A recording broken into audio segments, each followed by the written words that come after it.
think the perception of mental health has really taken a turn for the better.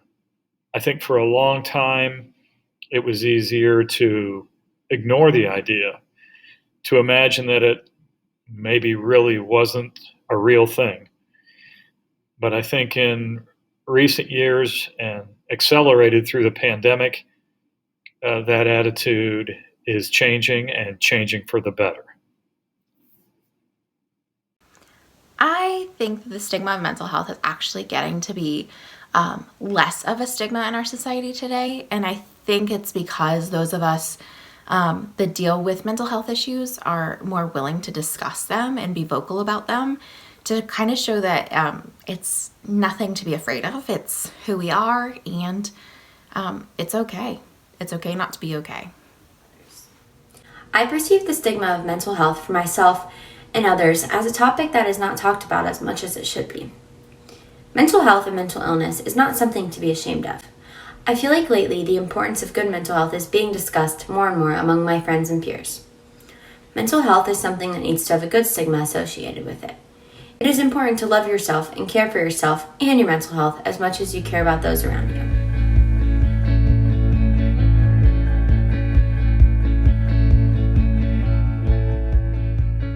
My story around mental health, for the most part, is focused on my profession. As a high school educator for over 30 years, I have watched, the topic didn't exist professionally when I began. At least it certainly wasn't talked about, it wasn't researched, it wasn't studied. It was all focus on academics and academic achievement. That is no longer the case. My mental health story began when I was a junior in high school, having my first major depressive episode. And being that age and not understanding why you are not happy, and not being able to vocalize what's making you unhappy was very difficult for me. And I think even as I grow older, I struggle to figure out those points in my life when I feel unhappy, what is actually making me unhappy. But between that as well as daily anxiety, it just is something that I deal with day to day now. And I think I have my ups and my downs, but I try my best to know that, I have a support system of people who are able to help me through it and that understand me and understand who I am. And that makes it a little bit easier each and every time. Being open about your mental health has become a huge role in my family. My sister was diagnosed with stage 4 brain cancer last April. That not only has created an impact on my sister physically and mentally, but it has made a huge impact on my mental health. Knowing that God is always there has reassured me multiple times when I am sad, scared, anxious, or worried. For me personally, keeping a strong sense of faith has helped my mental health for the better. Oftentimes when I am super sad or angry, I always know that God is there for my family and I. It is just as important to stay mentally healthy as it is to stay physically healthy. So knowing that I can open up to God about how I am feeling internally keeps me going on a daily basis.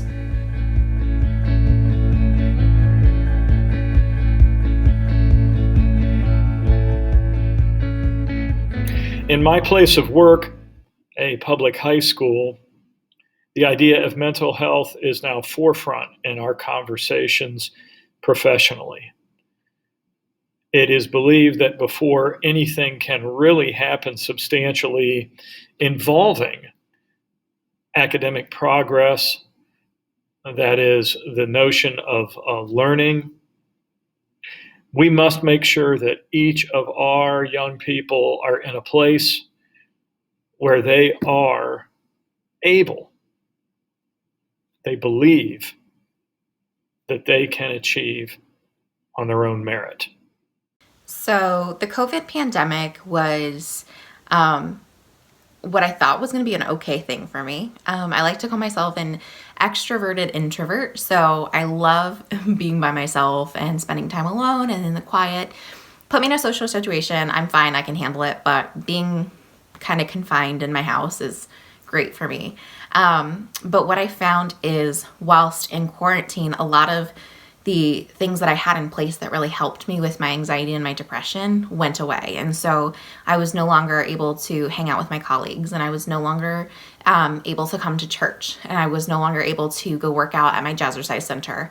And so a lot of the helpful pieces that I had put into place for my mental health went away. And without recognizing it, it actually pulled me back into a darker place. And I needed a lot of strength and a lot of help to get myself back out of that. And then being a school teacher, imagine what going back to work was like in the fall, masking. I was given a whole new job as a classroom teacher and trying to find the safety of 12 kids whilst learning an entirely new curriculum. It was a lot. And so, the stress of my mental health issues, the stress of my job put a lot of stress on my home life. And so it's been working through all these different things and knowing that kind of they all stem and rooted in the same thing of I stopped taking care of myself in the way I needed to take care of myself. And so I've been slowly relearning how to get myself back into those same happy times of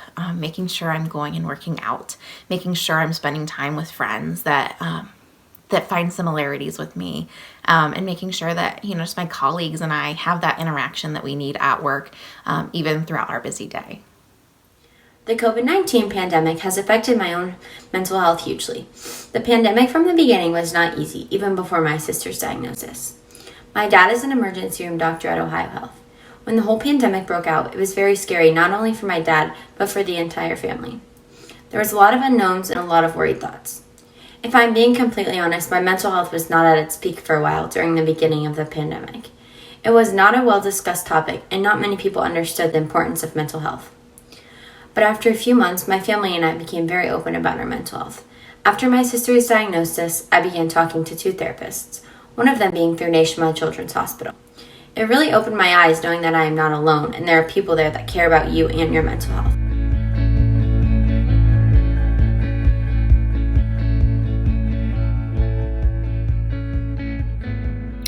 I believe self-care is critical for me in all of my roles personally, but especially as I'm focusing on this professional part, that self-care for me revolves around my spiritual, my emotional, and that is all about our mental health.